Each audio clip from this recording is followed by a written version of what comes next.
Hello, नमस्कार। स्वागत है आप सबका आज 13 फरवरी 2021 की शाम और एक अच्छे खासे अंतराल के बाद मिल रहे हैं हम लोग क्योंकि पिछले सप्ताह में थोड़ा एक दिन विराम हो गई थी। संडे हम कहीं बाहर गए थे बच्चों की गुजारिश पे, तो आपसे जो लास्ट एपिसोड थी उसका पार्ट 2 ख़त्म नहीं कर पाए। तो अगर आपको मैं याद दिलाऊँ तो पिछले सप्ताह सैटरडे को हमने एग्ज़ैक्टली 8 दिन पहले बात की थी 5 पिलर हेल्थ प्लान। 5 ऐसी क्या चीज़ें हम करें जिससे हमारी स्वास्थ्य, हमारा जो हेल्थ है वो अच्छा रह सकता है। And the number one thing which we talked last week was mind health, कि किस तरह से आपकी माइंडसेट जो है, आपकी हेल्थ के बारे में सोच है, वो आपकी इम्यूनिटी को प्रभावित करती है, आपके हेल्थ को प्रभावित करती है। एंड किस तरह से आप अपनी ज़िंदगी में एक बड़े से बड़े चैलेंजिंग दौर से भी निकल सकते हैं अगर राइट माइंडसेट रहे तो। सो मेरे हिसाब से किसी भी इंसान को अगर अपनी हेल्थ को टिप टॉप कंडीशन में रखना है तो सबसे पहले यहाँ की सफाई और यहाँ ठीक होना ज़रूरी है। That was the number one thing which we talked about. Welcome Rahul and Vikas ji. Number two, हमने बात की थी हाइड्रेशन के बारे में। हाइड्रेशन मतलब पानी। खाने से पहले हम पानी की बात करें because 70% our body is water and dehydration के ऐसे ऐसे लक्षण हैं। मतलब एक सिंपल की सर दर्द होना, आपकी ध्यान किसी चीज पर ना जाना, फोकस नहीं आ पाना, these things are very very common. But something which is so abundant, so widely available, हम उसका सेवन सही समय पर नहीं कर पाते। राजन भाई साहब, स्वागत है आपका, नमस्कार। और हम इन दो चीज़ों के बारे में मैंने बहुत डिटेल में बात करी थी अपने लास्ट एपिसोड में। First mindset, second hydration. Today we are going to talk about three more elements. तीन ऐसी चीज़ें जिनको अपने जीवन में अगर हम इस्तेमाल करें, और एक्चुअली हम कर भी रहे हैं, बट एक सही तरीके से उस पर ध्यान देकर करें तो हमें बहुत सारी पॉजिटिव चेंजेस मिल सकती हैं। So in the 5 pillar health plan which I am talking about, आज की जो नंबर वन चीज़ हम आपसे बात करने वाले हैं वो है ब्रीदिंग। अब सांस लेना, हम सबको सांस लेना आता है और हम सब समझते हैं कि हम सही से सांस ले रहे हैं। बट आप आज आपसे कुछ ऐसी चीज़ें शेयर करना चाहूँगा जिसमें आपको पहले भी बहुत सारे लोगों को पता भी होगा, बट शायद कुछ नई चीज़ें आपको मिल पाएँ। तो आज की बात शुरुआत करते हैं पार्ट टू, जिसमें हम बात करने वाले हैं ब्रीदिंग की। हम सब ने बायोलॉजी में पढ़ी है, साइंस में पढ़ा है, what is breathing. Moving air into the lungs and out of the lungs is breathing, right. और याद करें तो गैस का एक्सचेंज होता है, ऑक्सीजन अंदर आती है, कार्बन डाइऑक्साइड बाहर जाती है। ये बिल्कुल क्लियर है, oxygen in, carbon dioxide out. There is something called cellular respiration, जो हमारे शरीर के अंदर में जो भी कोशिका है उसके अंदर में भी रेस्पिरेशन चल रही होती है, वहां चाहिए होती है ऑक्सीजन। अब ऑक्सीजन की रिक्वायरमेंट O2 क्यों चाहिए? कोई भी फूड पार्टिकल्स हैं, फूड एलिमेंट्स है, उसको तोड़ना है जिससे एनर्जी निकले। तो अब मान लीजिए कार्ब्स हैं या प्रोटीन है, तो ब्रेक डाउन होती है, तो उसमें से आपकी एनर्जी निकली, बट साथ के साथ as a waste product carbon dioxide भी निकलती है। तो ये जो एक्सचेंज ऑफ गैसेज हैं ये हमारे लंग्स में होता है।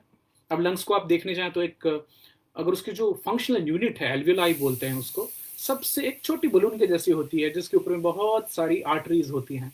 तो एक सरफेस एरिया ज़्यादा मिलता है। और साइंस के क्या क्लास से आप याद करें तो ऑस्मोसिस, डिफ्यूजन, कि जिस चीज़ की कॉन्सेंट्रेशन एक पर्दे के दूसरी तरफ ज़्यादा रहेगी तो वो दोनों तरफ एक ऑस्मोटिक प्रेशर बराबर करने की कोशिश करी। यही एक्सचेंज चलता रहता है हमारे लंग्स में भी, जिसको हम गैसेस एक्सचेंज बोलते हैं। तो अभी हमारी जो रेस्पिरेटरी रेट है, अब आप बोलेंगे रेस्पिरेटरी रेट क्या होती है? बहुत ही सिंपल है इसका फंडा, कि 1 मिनट के अंदर में आप कितनी बार सांस लेते हैं, that is the respiratory rate. By the way, this respiratory rate is one of the most vital life science. तो मतलब साइंस ऑफ लाइफ 4 होते हैं। आप जिंदा हैं कोई कि जीवित नहीं है उसको चेक करने के लिए 4 वाइटल साइंस होते हैं। Number 1 is body temperature, number 2 is heart rate, और जो पल्स होती है, जो धड़कन सुनाई देती है, या फिर आप नाड़ी जो देखते हैं वो। Second is respiratory rate, third is respiratory rate, की सांस कैसे चल रही है। एंड आखिरी जो वाइटल साइन होती है वो होती है ब्लड प्रेशर। तो डॉक्टर, कोई भी अगर पेशेंट क्रिटिकल हालत में आता है तो इन 4 चीज़ों की ज़रूर से जांच की जाती है to ascertain that the person is alive और इज किस हालत में है। अभी रेस्पिरेटरी रेट है, इसकी नॉर्मल रेंज जैसे जैसे हम छोटे होते हैं बचपन में तो हमारी रेस्पिरेटरी रेट ज़्यादा होती है, मतलब बच्चे जो हैं 6 सप्ताह से कम उम्र के बच्चे वो 30 से 40 बार सांस लेते हैं 1 मिनट में। वही आगे बढ़ के 6 महीने में 25 से 40, 3 साल में फिर वो 20 से 30 आती है। 6 साल में की उम्र तक हम जब बच्चे होते हैं तो 18 से 25 बार हम सांसें लेते हैं। 10 साल की उम्र तक वो और कम होके 17 से 23 आ जाती है, और जब हम एडल्ट हो जाते हैं, जब हम 18 साल से ऊपर की उम्र में आते हैं, तभी हमारी ब्रीदिंग रेट 15 से 18 के बीच में देखी जाती है। तो माफ कीजिएगा, प्रेशर कुकर। हालांकि जैसे आपकी उम्र बढ़ेगी, आप सीनियर सिटीजन हो जाएंगे, 65 क्रॉस करेंगे, तो फिर आपकी जो रेस्पिरेटरी रेट है वो कम भी होने लगती है, तो 12 से 28 के बीच में रहता है। और जो लोग 80 को क्रॉस कर जाते हैं आफ्टर 8 ईयर्स, वो 10 से 30 के बीच में होती है। तो अब ये तो बहुत सारी डेटा हो गई, बट आफ्टर ऑल एक नॉर्मल इंसान जो है, एक हेल्दी इंसान है, उसकी रेस्पिरेटरी रेट नॉर्मल कितनी होनी चाहिए? So that come somewhere between 12 to 18। तो मैं और आप 12 से 18 बार सांस लेते हैं 1 मिनट के अंदर में। तो मोटा मोटा अगर इसको आप डिवाइड करें तो 2 सेकंड खींचना और 3 सेकंड छोड़ना, ये नॉर्मल रेट में, रेस्टिंग रेट में चलती रहती है। तो जो हम सांस लेते हैं, बड़ी इंटरेस्टिंगली आपको लगेगा कि खाली हम ऑक्सीजन ही लेते हैं, नहीं, ऐसी बात नहीं है। खाली ऑक्सीजन नहीं लेते हैं। 78% the air which we breathe in, that is nitrogen. मैं वापस रिपीट करूंगा, 78% of the air we breathe in is nitrogen, followed by 20.95% oxygen होता है। तो हवा में केवल 20% ऑक्सीजन होती है, बाकी तो हम ऑलमोस्ट 80% हम नाइट्रोजन ले रहे होते हैं। बाकी छोरे इधर उधर के गैस मिले होते हैं, हाइड्रोजन, हीलियम, आर्गन और ये सब। प्रणाम पापा, स्वागत है आपका।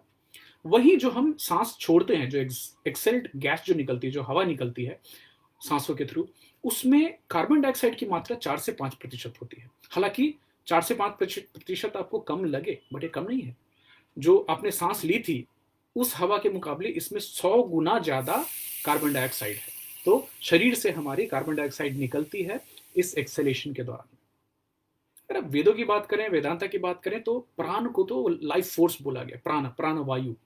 और जो ये जो हमारी शीत है, जो सबसे पहले हमको आपको दिखाई दे रही है, प्राणमय कोशा, अन्नमय कोशा के बाद में। तो जो प्राणमय कोशा में वायु अलग अलग तरह के हैं, प्राण है, अपान, व्याना है, उड्डान एंड समान। आज हम उसमें नहीं जाएंगे, काफी कॉम्प्लेक्स साइंस है। आज हम क्या बात करने वाले कि आज के समय में जो साइंटिस्ट हैं वो क्या बताते हैं, किस तरह की बात करते हैं स्लो ब्रीदिंग के बारे में, या फिर ब्रीदिंग के इंपॉर्टेंस के बारे में। तो हम साइंटिफिक डेटा के ऊपर बात करेंगे। और मैं एक जो आर्टिकल जो कोट कर रहा हूँ, that is why slowing your breathing helps you relax. This an article which is on BBC futures, BBC health में आर्टिकल आई है। उसमें बहुत सारी साइंटिफिक एविडेंसेस दिए गए हैं। और शुरुआत आर्टिकल की ऐसे होती है कि आप जब भी पैदा हुए, तो पैदा होने के, जब भी आप पैदा होते हैं तो तभी तक तो आपकी जो सांस की ज़रूरत है वो आपकी माँ के अम्बिलिकल कॉर्ड से जो खून आ रही है, उस खून से आपका काम चलता रहता है। आप जैसे आप बाहर दुनिया में आए तो आपको अभी अम्बिलिकल कॉर्ड कट गई, और बॉडी में हुई क्या, ऑक्सीजन की मात्रा कम हुई, हाइपोक्सिया, लेस ऑक्सीजन, तो कार्बन डाइऑक्साइड बॉडी में बिल्डअप हुई, एक ट्रिगर हुआ पहला सांस लेने का मैकेनिज्म। ये एक शॉक होता है बच्चे के लिए, ऐसे सांस खींचते हैं, और तभी पहली बार जीवन में जो लंग्स हैं आपके अभी तक कोलैप्स थे, वो फूलते हैं। और उस दिन से जो आपने पहली सांस ली और आज तक आप ले रहे हैं, तभी आप ये बात सुन पा रहे हैं या देख पा रहे होंगे। तो एक एवरेज दिन में, एक दिन में मतलब अगर हम 16 सांसें की बात कर लें, 12 से 18 एवरेज जाती है लोगों की, 15 से 18 भी होती है, 12 आइडियल होनी चाहिए। तो एक दिन में हम 23,000 बार सांस लेते हैं। तो आप अपनी उम्र के हिसाब से उसको गुना करके देख लीजिए, आप तक, आज तक मैंने अपने जीवन में कितनी सांसें ले ली हैं। अब आप लोग बोल रहे होंगे फिर ये कौन सी बात हो गई, सांस लेना तो सबको आता है? बचपन से जब पैदा हुए तब से सांस ले ही रहे हैं, तो इसमें क्या सीखना है और क्या सिखाना, और इसके बारे में बात क्या करनी है? ये तो एक ऐसी चीज है जो ऑटोमेटिकली अपने आप चलती रहती है ना? नहीं। अगर आपकी सांस, अगर आपकी ब्रीदिंग जल्दी जल्दी है, हल्की है, शैलो है, आप पूरा डीप ब्रीदिंग नहीं कर पा रहे हैं, और अगर आपका दिन में कुछ भी समय आपके श्वासों के ऊपर में नहीं जाता है, आपके उस पर में ख्याल नहीं करते हैं, मतलब आप में क्या क्या चीजें देखी जाएंगी, आप में एंग्जाइटी देखी जाएगी। अगर आप कॉन्शियसली ब्रीदिंग नहीं करते हैं और शैलो हैं सांस लेने में और जल्दी जल्दी सांस लेते हैं तो डिप्रेशन के लक्षण देखे जा सकते हैं, आपका ब्लड प्रेशर हाई हो सकता है। वहीं अगर आप स्लो ब्रीदिंग करते हैं तो आपकी मेंटल हेल्थ और फिजिकल हेल्थ दोनों पे पॉजिटिव चीजें देखी जाएगी। अब साइंटिस्ट लोगों ने बहुत सारा रिसर्च किया है, बहुत सारे मंक्स के साथ काम किया है, योगा प्रैक्टिशनर के साथ काम किया है और एक आइडियल नंबर पे निकल के आए हैं कि कितनी सांसें अगर ली जाएं तो सबसे ज्यादा फायदा होगा। तो the ideal number, the magic number is 6 पर मिनट। ये 6 पर मिनट की जो सांस है ये रेस्टोरेटिव और रिलैक्सेशन रिस्पॉन्स पैदा करती है। आपके पूरे शरीर में एक शांतता आएगी, आपको शांति महसूस होगी और आप रिलैक्स हो पाएंगे। अब 6 पर मिनट मतलब आप सोच रहे होंगे कि डिफिकल्ट है। नहीं, डिफिकल्ट नहीं है अगर कॉन्शियस हो जाए तो। मैं आगे इसके बारे में बात करने वाला हूं, तो keep that thought with you. हमारे योगा में, हमारे वैदिक लिटरेचर में, हमारी सभ्यता में सांसों को हमेशा से बहुत बहुत इंपॉर्टेंस दी गई है और जो लोग प्राणायाम के प्रैक्टिशनर हैं वो ऑलरेडी इस रास्ते पे हैं, जहाँ पे हम एक्चुअली प्राणायाम में आप दो चीजें हैं। माइंडफुलनेस एक जो है, जो साधना करना है, तप करना है, तो उसमें आप सांस को कंट्रोल करने की कोशिश नहीं करते, उसको खाली ऑब्जर्व करते कि कैसे सांस आई और गई। तो ये माइंडफुलनेस एक्सरसाइज, मेडिटेशन हो गई। लेकिन हम जिसकी बात कर रहे हैं, ब्रेथ वर्क, जो कि प्राणायाम है, जो कि सांस और जो कि बॉक्स ब्रीदिंग आगे बात करने वाला हूँ, इसमें आप कॉन्शियसली अपनी जो सांस लेने की आपकी जो रेट है उसको आप टैंपर करना चाहते हैं। तो प्राणायाम जो करने वाले हैं, नमस्कार है उनको। जो लोग डीप ब्रीदिंग स्लो करने की प्रैक्टिस करते हैं, उनमें ब्रेन को क्या सिग्नल जाता है कि देखो अभी ये बंदा आराम से सांस ले रहा है, दैट मीन्स इसकी लाइफ में टेंशन कम है, अभी इसको भागा भागी नहीं है और स्ट्रेस भी कम है, दिमाग शांत हो रहा है। तो मतलब जो वाइटल एनर्जी है, जो प्राण वायु है, उसको बढ़ने दो और आदमी को रिलैक्स होते। जब भी हम एक्टिवली अपने सांस लेने की प्रक्रिया में व्यवधान डालते हैं कि हम सांस खींचें, रोकें, उसको निकालने दें, तो उस समय आपकी जो भी रेस्टिंग एवरेज हो, आप उससे अगर कम करने की कोशिश करते हैं अपने रेस्पिरेटरी रेट को, तो एक कास्केडिंग इफेक्ट होता है। आपको धीरे धीरे एक दूसरे दूसरे से तीसरे पे असर क्या आता है कि आपकी जो रिलैक्सेशन के स्टेट में जाने की जो प्रक्रिया होती है वो बहुत फास्ट होती है अगर आप मेडिटेशन करने के समय में सांस के ऊपर में थोड़ा कंट्रोल करने की कोशिश करें। अभी फायदे क्या होंगे इसके? Why I am saying that health pillar number 3 is breathing is, आपकी हाइपरटेंशन कम होगी, आपका जो ब्लड प्रेशर है वो कम होगा, डिप्रेशन कम होगी, एंजाइटी की जो लेवल होती है, जो चिंता तनाव होता है वो कम होगी। और तो और इंसोम्निया, जिन लोगों को नींद नहीं आती है, रात भर करवट बदलते रहते हैं, भले बेड पे रहें लेकिन एक्चुअल नींद कम होती, इंसोम्निया कम होती है अगर आपकी डीप कॉन्शियस ब्रीदिंग टेक्निक्स हैं तो। एक स्टडी हुई थी किंग कॉलेज लंदन में, जिसमें कि डीप ब्रीदिंग करने वाले लोगों में, जो कॉन्शियसली जिन्होंने एक्सरसाइज की है और दिन में कभी ध्यान देते हैं, उनमें पेन मैनेजमेंट अच्छा होता है, उनको दर्द अच्छे से झेल पाते हैं, यहाँ तक कि आर्थराइटिस जैसे बीमारी के पेशेंट होंगे वो भी। तो इसके पीछे बीबीसी और बाकी जो साइंटिस्ट हैं उन्होंने काफ़ी अलग अलग थ्योरी निकाली, हाइपोथेसिस निकाली कि आफ्टर ये होता क्यों है। तो कुछ जो प्रोमिनेंट हाइपोथेसिस है मैं वो शेयर करने वाला हूँ कि ये मेनली सेंसरी नर्व्स जो होते हैं ना हमारे लंग के आसपास में, वो काम करते हैं। तो जैसे फॉर एग्जांपल अभी मैं एक बार पूरी ब्रीद इन करने की कोशिश करता हूँ, तो आप भी अगर ब्रीद इन करके उसको रोके तो सडनली आपको फील होगा कि आपकी जो चेस्ट ऐसे एक्सपैंड हुई है। तो यहाँ पे जो सेंसरी नर्व्स होते हैं और डायफ्राम के आसपास में, उन सबको एक सिग्नल जाता है स्ट्रेच होने का, ऐसे कि यहाँ तक पहुँच गए हैं। साथ के साथ हमारे डायफ्राम के नीचे जो ऑर्गन्स हैं और जो आर्टरीज हैं उसमें बैरो रिसेप्टर्स होते हैं, प्रेशर रिसेप्टर्स। तो जब भी आपने अपने लंग्स को, अपने छाती को पूरे एकदम हवा के साथ भरा तो एक प्रेशर रिलीज होता है। वो जो प्रेशर है, बैरो रिसेप्टर्स उसको फील करते हैं। वो प्रेशर फिर एक टर्म से होते हुए आपके ब्रेन स्टेम तक जाती है, जो ब्रेन स्पाइनल कॉर्ड से होते ब्रेन तक जाती है, उसको जाती है। और ये रिपीटेटिव अगर चलता रहा कि आप बार बार डीप ब्रीथ कर रहे हैं, फिर एक्सेल कर रहे हैं, फिर डीप ब्रीथ कर रहे हैं, तो एक मसाज के तरह से एक टोन जाती है ब्रेन को, जिससे ब्रेन की जो वेव्स हैं वो स्लो हो जाती हैं। तो जो स्टेट होती है ऐसा नहीं कि आप सो जाएंगे उसमें, उसमें आप रिलैक्स रहेंगे लेकिन आप अलर्ट भी रहेंगे। तो आप यही, आप जो भी अच्छा काम करना चाहें आप उसमें चाहेंगे, हालांकि जिसमें भागने मरने मारने की बात ना हो, तो आप चाहेंगे कि आप रिलैक्स रहें और अलर्ट भी रहें। तो हम बात कर रहे थे कि अगर वही आदमी जो डीप ब्रीदिंग कर रहा है उसकी जगह पे शैलो ब्रीदिंग करे, फटाफट सांस लेना, तो उस समय ये ब्रेन में ये सिग्नल नहीं जाते हैं। तो एक रिपीटेटिव स्लो ब्रीदिंग का जो इफेक्ट है वो बैरो रिसेप्टर्स जो हैं, खासकर हमारे हार्ट के आसपास जो हमारा जो दिल है उसके ऊपर भी बैरो रिसेप्टर्स हैं, प्रेशर रिसेप्टर्स हैं, तो उनमें भी एक प्रेशर जाता है और वो फीड करते हैं किसको, वेगस नर्व को, जिसको अपनी आयुर्वेद में इंगला पिंगला, मैं उधर नहीं जाऊंगा, बट वेगस नर्व। और वेगस नर्व क्या करती है, वो एक फाइट एंड फ्लाइट रिस्पॉन्स जो होती है ना, कि मरो या मारो, हम बार बार बात करते हैं कि किसी चिंता की हालत में आप या तो दौड़ेंगे भागेंगे या मारने की कोशिश करेंगे। सुमित जी स्वागत है आपका। वेगस नर्व उस फाइट एंड फ्लाइट रिस्पॉन्स को डैम्पन करती है।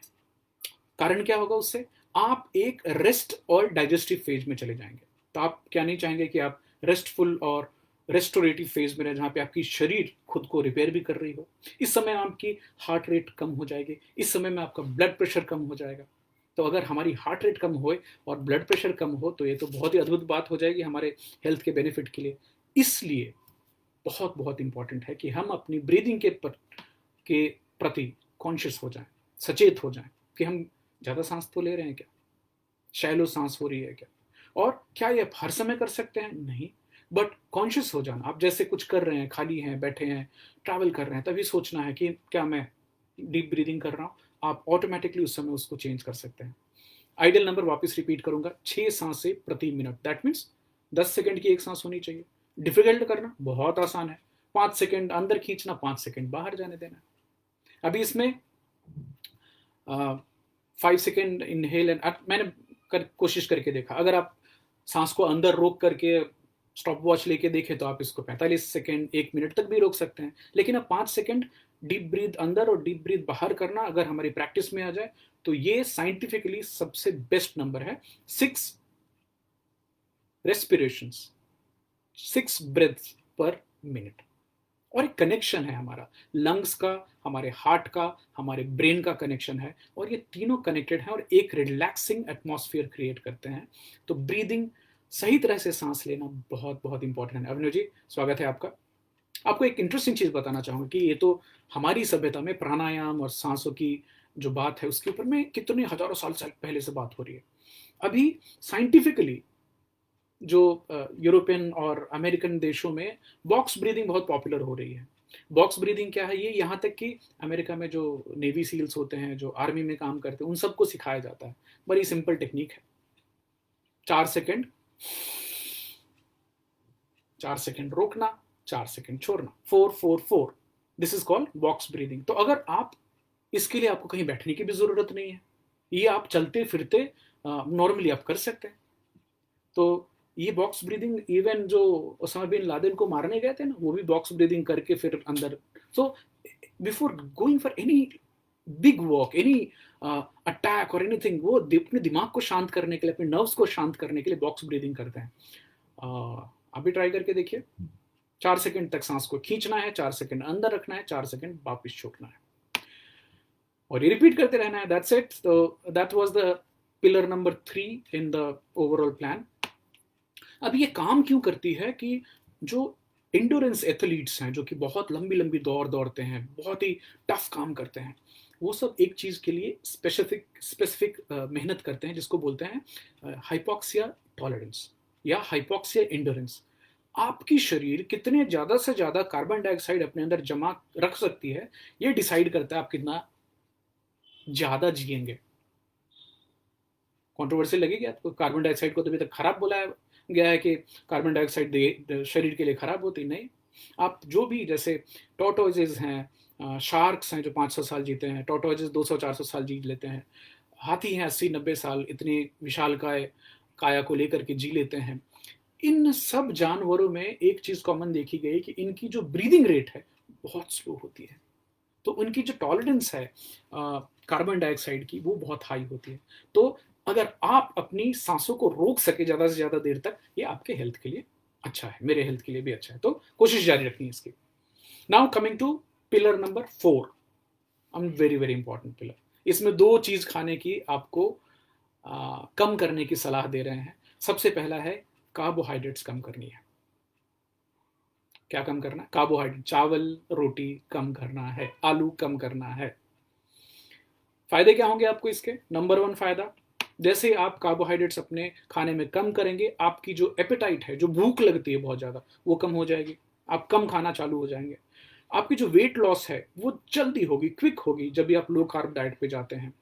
और कारण बहुत सिंपल है कि वो एक्सेस जो पानी हमारे शरीर में जमा होता है कार्बोहाइड्रेट्स की वजह से, राकेश शर्मा जी स्वागत है आपका, वो एक्सेस पानी अपने आप बॉडी से निकलेगा और इमीडिएट आपको पहले 1-2 वीक में ही वेट में लॉस दिखेगी। आपकी बॉडी का इंसुलिन लेवल कम होगा। और जिन लोगों ने मेरी पिछली एपिसोड, दो 2-4 एपिसोड पहले हमने बात की थी, इंसुलिन रेसिस्टेंस, किस तरह से डायबिटिक होना एक डेंजर साइन नहीं, इनफैक्ट इवन कैंसर को बढ़ने के लिए भी हाई लेवल ऑफ इंसुलिन चाहिए। फैट को, सेल्स को बड़ा होने के लिए हाई लेवल ऑफ इंसुलिन चाहिए। तो आपके शरीर में ऑटोमेटिक इंसुलिन के लेवल कम हो जाएंगे, क्योंकि इंसुलिन ट्रिगर तभी होता है जब भी आप कार्बोहाइड्रेट्स खाएंगे। तो benefit number 3, fat loss from abdominal cavity. दो तरह के फैट होते हैं, सबक्यूटेनियस फैट जो कि चमड़े के नीचे है, और विसरल फैट जो कि हमारे ऑर्गन्स के चारों तरफ। जो सर्जन्स होते हैं ना, बड़े नाराज होते हैं। किसी मोटे आदमी की सर्जरी करें, परेशान हो जाते हो, फैट आता रहता है कि पीली पीली चीज। तो विसरल फैट जो है ये हमारे ऑर्गन्स के अराउंड होती है और सबसे ज्यादा हमारे पेट के पास होती है।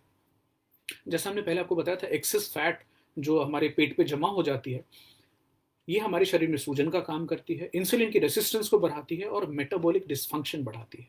तो जैसे ही आप लो कार्ब डाइट पे जाएंगे, आप चावल और रोटी खाना कम करेंगे, आप जो हार्मफुल इफेक्ट हैं एब्डोमिनल फैट के, वो कम करेंगे।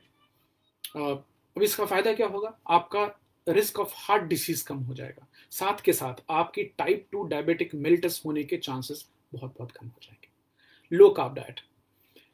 विकास जी लिख रहे हैं, having said that every human being has a limited chance in his life. ये बिल्कुल सही बात है, और मैंने ये बचपन से विकास जी सुनी हुई है। गांव में साधु संत महात्मा सब बोलते थे कि यहाँ से गिन के मिलते हैं इंसान को, और आप कितना नियंत्रण उसके ऊपर कर पाते हैं, उसके हिसाब से आपका जीवन निश्चित होता है। तो नंबर 4, अगर आप लो कार्ब डाइट पे जाएं तो ट्राइग्लिसराइड लेवल आपके बॉडी में बहुत ड्रामेटिकली कम होंगे। High triglyceride levels are clearly linked to heart disease risk. तो आपके शरीर में अगर ट्राइग्लिसराइड के लेवल बढ़े हुए हैं, इसके पीछे एक बहुत बड़ा कारण होता है हमारा कार्बोहाइड्रेट ज़्यादा कंज्यूम करना। आप जैसे कार्बोहाइड्रेट कंजम्पशन कम करेंगे, ट्राइग्लिसराइड के लेवल कम हो जाएंगे आपके शरीर में, बिना किसी दवाई को खाए हुए। नीतीश जी स्वागत है आपका। साथ के साथ जो HDL होता है, हाई डेंसिटी लाइपोप्रोटीन, जिसको हम अच्छी क्वालिटी का कोलेस्ट्रॉल बोलते हैं, वो बढ़ जाती है आप जैसे ही लो कार्ब डाइट पे जाएंगे। आपके शरीर में ब्लड शुगर के लेवल और इंसुलिन के लेवल कम हो जाएंगे। अगर आप डायबिटिक हैं और आपने लो कार्ब डाइट की शुरुआत की, तो आपके ब्लड शुगर कम देखे जाएंगे, आपके इंसुलिन के लेवल्स कम हो जाएंगे। 50% लोगों को डोज एडजस्टमेंट करने की जरूरत पड़ती है जैसे वो लो कार्ब डाइट पे जाते हैं। तो या तो आपको इंसुलिन या आपकी जो दवाइयां हैं उसको कम करना पड़ेगा, डायबिटीज की दवाई जो खा रहे हैं। इनफैक्ट एक स्टडी में तो 95% लोगों को अपनी ग्लूकोज की जो ग्लूकोज लोअरिंग मेडिसिन होती है जो डायबिटीज में खाते हैं, या तो उसको हटाना पड़ा या तो उसका डोज बहुत कम करना पड़ा। ये बेनिफिट होगा अगर आप लो कार्ब डाइट पे जाते हैं। तो आपकी ब्लड प्रेशर भी कम होने के चांसेस हैं।